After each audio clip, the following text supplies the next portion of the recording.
And Look we're at you recording. with this setup. It's perfect. It's great. Hello. Amazing. Hello. How's it How going? are you? Oh my God, you can see us too. This is pro stuff, guys, on Ground Pass. Let's go. We're small and mighty. Small and mighty. I love that. Yeah. Small but mighty. Small but mighty. That's the phrasing. Hi. Hello. Hi. How's it going? Good. I was just thinking last night it was so cool. We met at Madison Square Garden in March, and I Yes. was like, "Who are you?" And you're like, "Hey, this is what I do." And Yeah. it was I love the tennis world. You know, it's obviously global for fans that follow. I think Yeah. you especially, but it's so cool to watch what you have created. And it reminded me of like, there's always new space to create. You know, if you're out there and you want to create, like, find it and Yeah. make it your own, Yeah, right? yeah. No, totally. Because, and that's the thing too. Sometimes I think when you're in a space or you look at something, you're like, oh, maybe it's all done. Like everything's done already. It's No. not. It's not all done yet. There's room for Yeah. new voices and different voices Yeah. as well. But we're here to talk to you. Welcome, everyone. Thanks. Welcome Yes, to this welcome. episode of Ground Pass Podcast. This is another episode of Meet the Professionals, and I'm here with Nick. And Nick, I would like you to introduce yourself and say what you do. Oh, man. Well, I will say it reminds me of sort of the space that you've created reminds me of how I first got into the sport of 2008, 9, 10, when social media was like really coming up. And I feel so out of the social media loop now, but that's really where I got my start in terms of writing, social content, you know, pitching ideas for Facebook Lives and like all of these things that just feel so antiquated now. Yeah. But really haphazard, I got the opportunity right out of college to do some work with Tennis Magazine, and then I somehow ended up on the New York Times way back when they had a tennis blog. Oh, wow. It was called Straight Sets. Okay. And I called everyone at the New York Times. I think I called all these different news desks, and people are like, I don't run the tennis blog. Like, what do you? But the persistence paid off.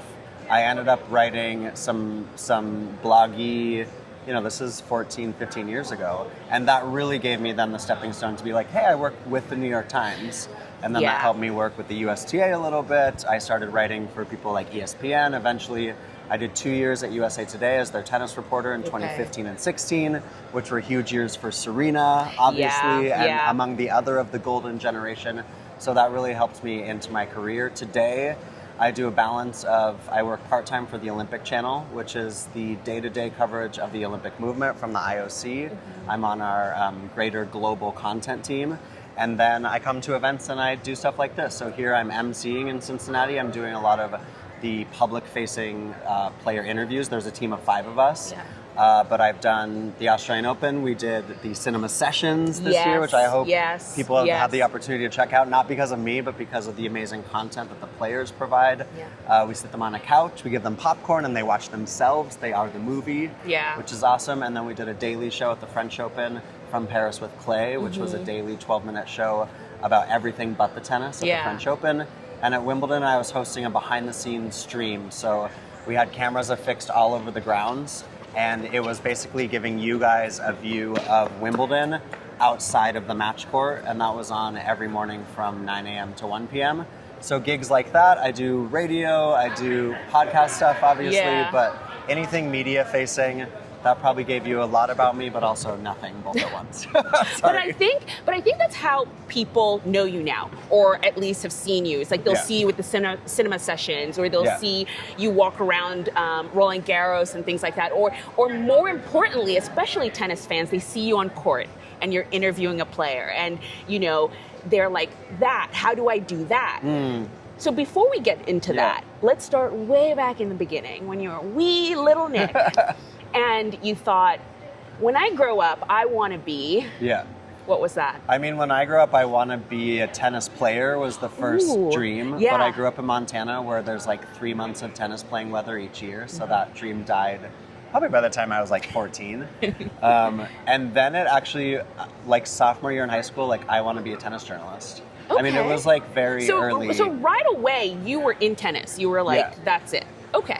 It just was my sport. Like my brothers, I have 2 older brothers. They were like soccer, basketball, and tennis just felt kind of like mine. It felt independent. I've talked about a lot being an out journalist. It was part of my queer identity, especially watching women be so successful on a global stage. Obviously, Monica Capriati, the Williams sisters, Steffi Graf, all of them, that era, I think really gave me, as a young queer person, the opportunity to be like, oh, these women have this own stage. Like, it doesn't just need to be a space for straight men. Yeah. Which Yeah. I do think played a role in being 16 and being like, I like to write, I like to ask questions, I like to report. And honestly, I can remember sitting at our kitchen table in Helena, Montana, being like, I want to be I thought I was going to be on the tour every day of the year. I remember thinking that of like, I'm going to be at Wimbledon and I'm going to think of a story no one else has thought of, which I think I've done a couple times. Yeah. But the every day of the year situation has definitely, I've adultified that a little Okay. bit. Yeah. And so when you had that, I love that because it's sort of, you always wanted to be in tennis. Did you know how you were going to do it No. at the time? I mean, okay. yeah, no idea. And actually, so I went to college in Seattle, so Montana to Seattle, and then ended up in New York. But one of my professors who I still keep in touch with, Sonora Jha, she's brilliant. She was a journalist, now she's an author. Check out her writing if you'd like. She and I have kept in touch. We just had coffee, I think, in the last year in New York. She was there for a book talk. And she was like, I remember you coming in as this baby freshman and being like, I want to be a tennis journalist. And she was like, you're crazy. Like, have real goals. And Get a real job. yeah, exactly. Have a real dream. But she said that just in a way of like, it's so cool to watch how you have, I just have never sort of taken no, or like, I didn't know how I was going to navigate it. And there's been many times where you don't know how you're going to navigate the next thing. But I think that's a life thing too, right? Like, you don't know how you're going to face whatever situation comes next. And so, I mean, my entry point was my internship at Tennis Magazine in 2007 when I was still in college. But like, that actually didn't end very well for me. That's a whole nother podcast. But that was a challenge then, figuring out sort of like what the next thing was going to be in that sense. Yeah. So definitely it seems like you took the traditional route of intern. You know, you said a little bit about just writing to the New York Times, like constantly just being like, And you didn't calling them on a phone. Seriously. Those don't exist now. Yeah. You can't dial the New York Times. But Probably not, actually. Not really.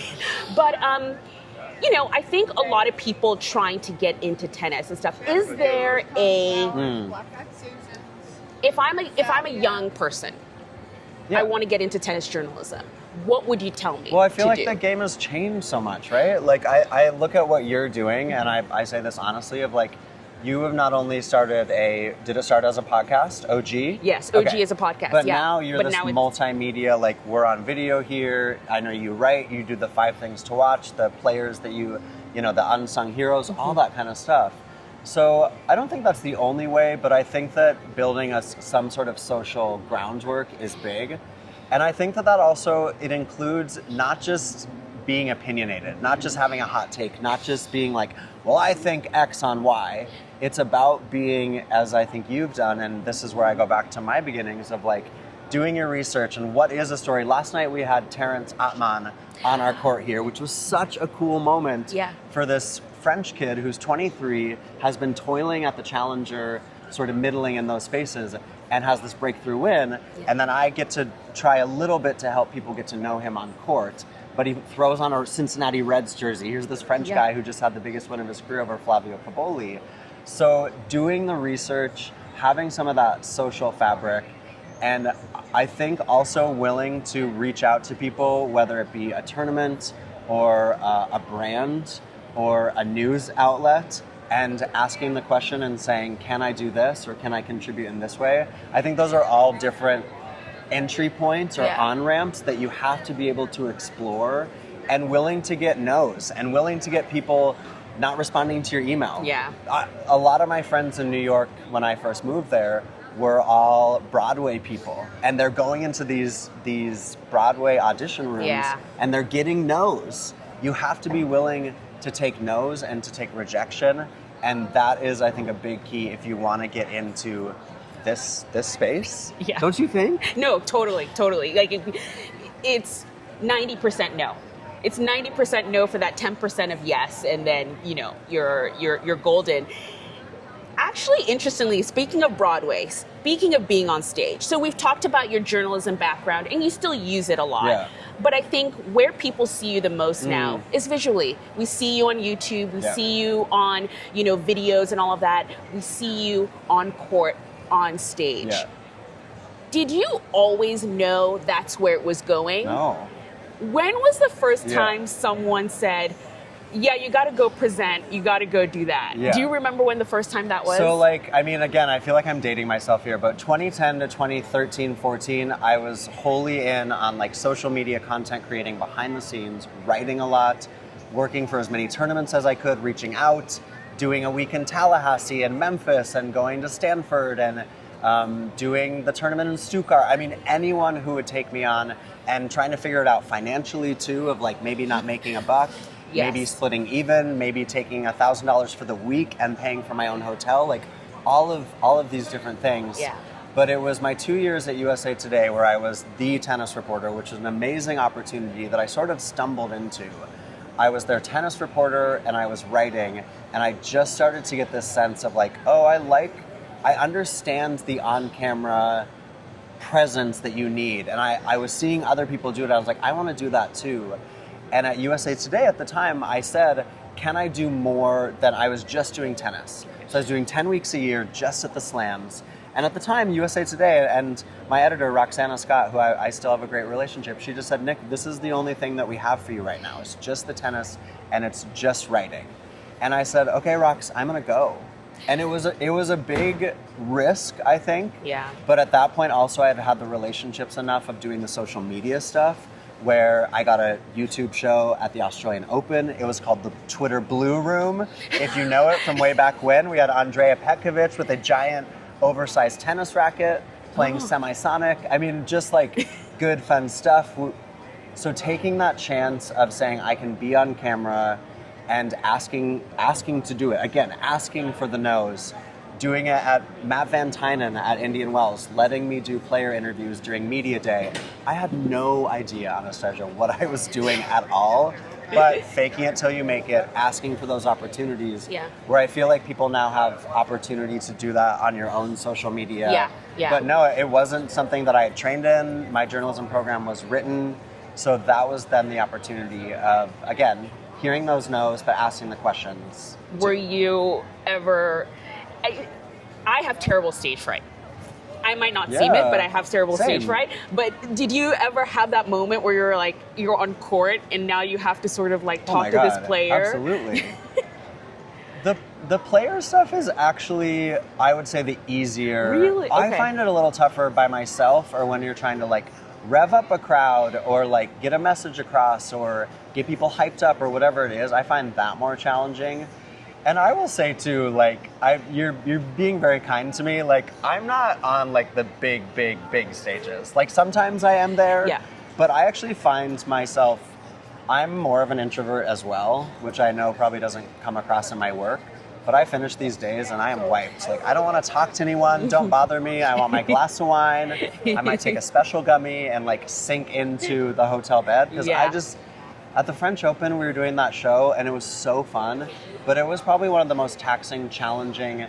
I was being extroverted, and I was being man on the street, and we were doing vox pops, and I was doing player interviews, and it was a lot of hey guys, welcome to the French Open. It was a lot of that sort of TikTok vibe, and it was depleting. Yeah. But I also find that the players enjoy someone who will really take charge of a situation, and fans want that. They want to feel connected. We all want to feel connected, right? Yeah. That's why I think your audience has responded the way that they have.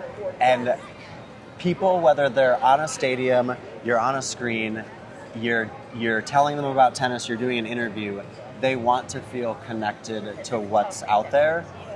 Lots of stage fright, absolutely. Still get nervous. That means I care. But also, what's the worst that's going to happen, right? I always remind myself that of hey, I've got my microphone, I'm out here, I'm going to tell you about tennis, and I want you all to have a great day. And you don't know Katie McNally's story?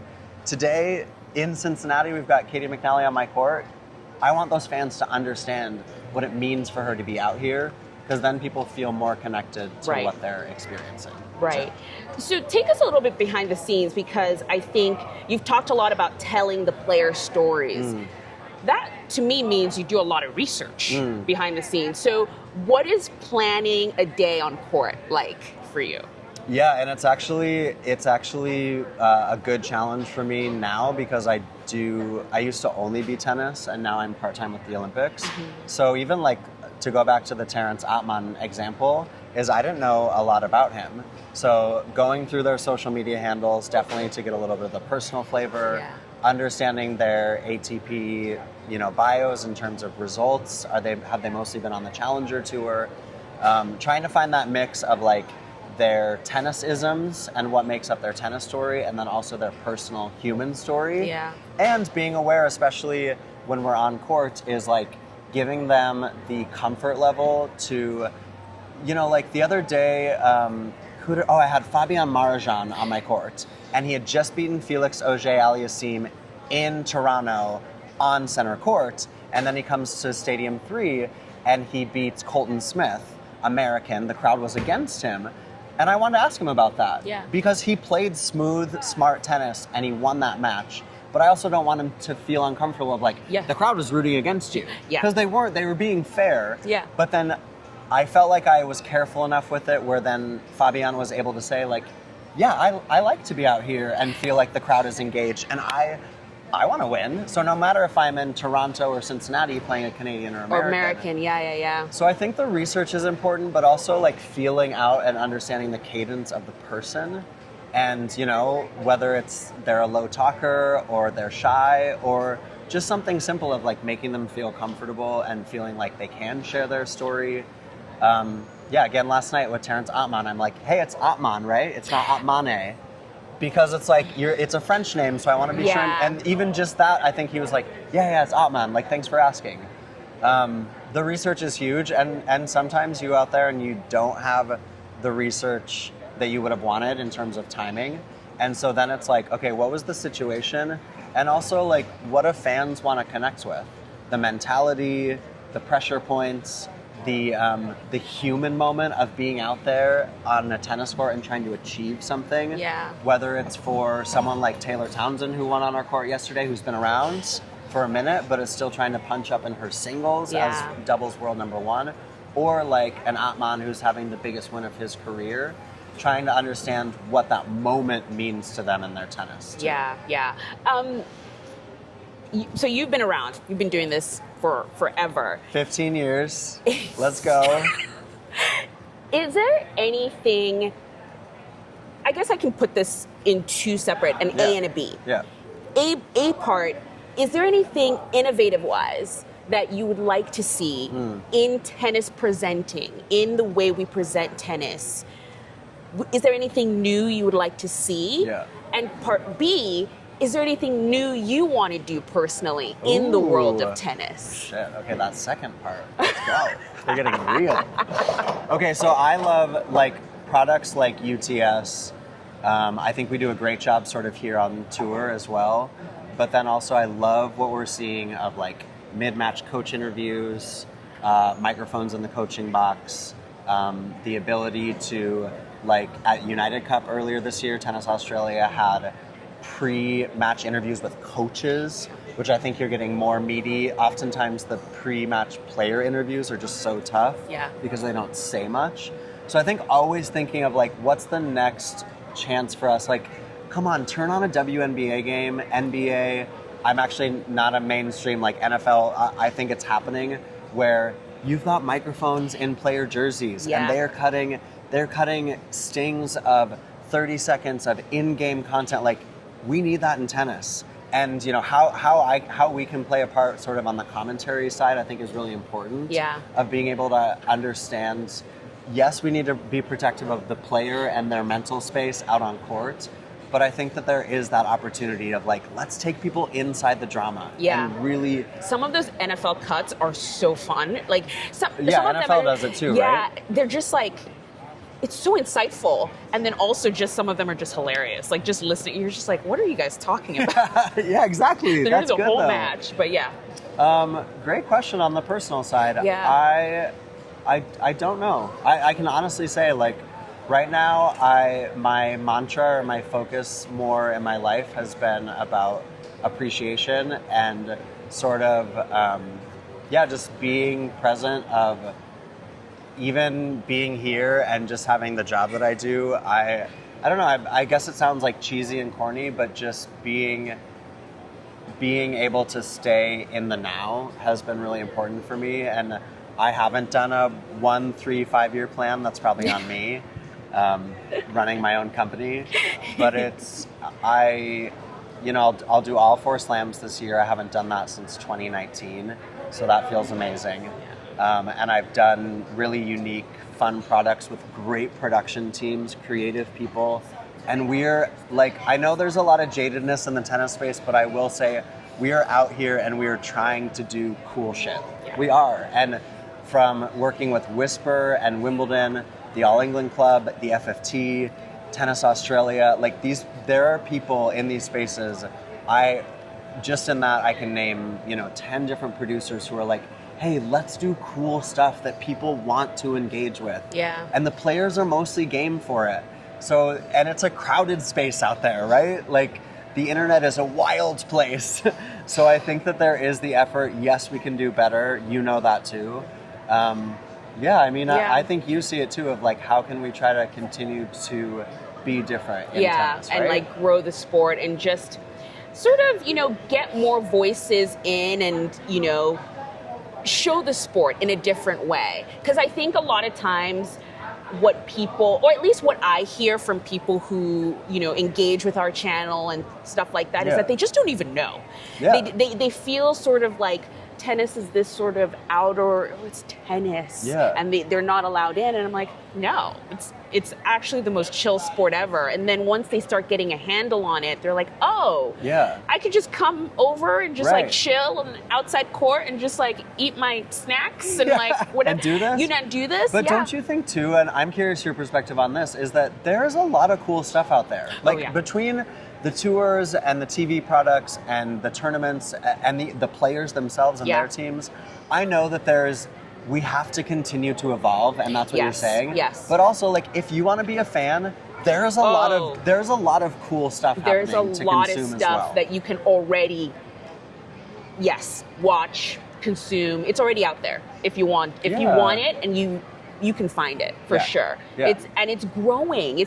I'm like, every time I open up YouTube, there's another player vlog. Like there's stuff out there for you to consume for sure. And it's exciting. And that's really the challenge, like you say, of like what is coming next. How does someone like you, we sit in different spaces in terms of how, you've built something from the ground up. I started that way, and then I started working for the man. And then it's kind of like, okay, how do I continue to be sort of my creative self and be fun and energetic, and also try to ask some challenging questions, all of those different spaces. I don't know. There's those many different layers to it too. Yeah. Well, we're at the Cincinnati Open, if you haven't realized. And Nick definitely has to run in a second to go present on his court. But last thing I will ask you, because it's how I end most of this, but a lot of people who watch Meet the Professionals are people who want to get into tennis. Okay. They want to be a coach, they want to be a trainer, a physio, they want to be a presenter. What advice would you have for someone trying to get into tennis now? Because obviously you got in 15 years ago, and most people I talk to, they got in years ago. Yeah. But the modern landscape is much different now. What would you say to someone who wants to get in now? I think the social media piece is there, have some sort of presence, and be aware of what your presence is, right? Is it a professional space, or are you being a little cheeky? Are you being fun? Obviously, you took a very specific route, which I think is amazing. Do the work. Like, be good at what you do. Work at it. I have a journalism degree. I pride myself in my writing. It's not just show up and create. It's doing the research, doing the work, always challenging yourself, like you say, and then if you want to get into these spaces, whatever they may be to you, is find that way. Send that email, make the phone call. It goes back to my New York Times, like literally Lynn Zinzer from the New York Times answering that phone being like, who, like what? And me being like, I want to write for Straight Sets.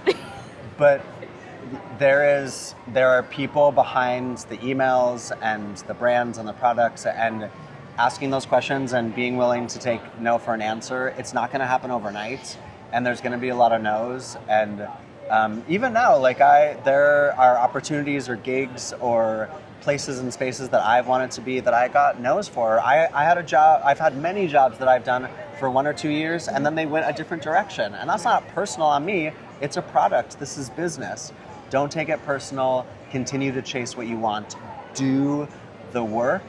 And also remember, if this is your passion, to enjoy it, because this is such a cool, like what an amazing, yes, there's plenty of prickly points to pick on in our sport, in our world, please. But the opportunity to work in the space, do that work, and then also be someone that is willing to be a team player. Yeah. You know, to work with a team, to have relationships, to be someone that can be a shoulder to lean on, but also then to pick someone up and to be sort of the reliable, as Ted Robinson, the iconic commentator, makes our way past. I mean, yeah, there's so many ways to get in. So be willing to, I guess, do the work. Yeah. Do the work and enjoy yourself. Yeah. I love that. Yeah. I love that. Thank you so much. Thank you. No, thank you. This is awesome. Yeah, I'm so excited for you and everything that you've charted. Let's go, baby. Let's do it. Thanks for hanging, guys. Bye. Bye.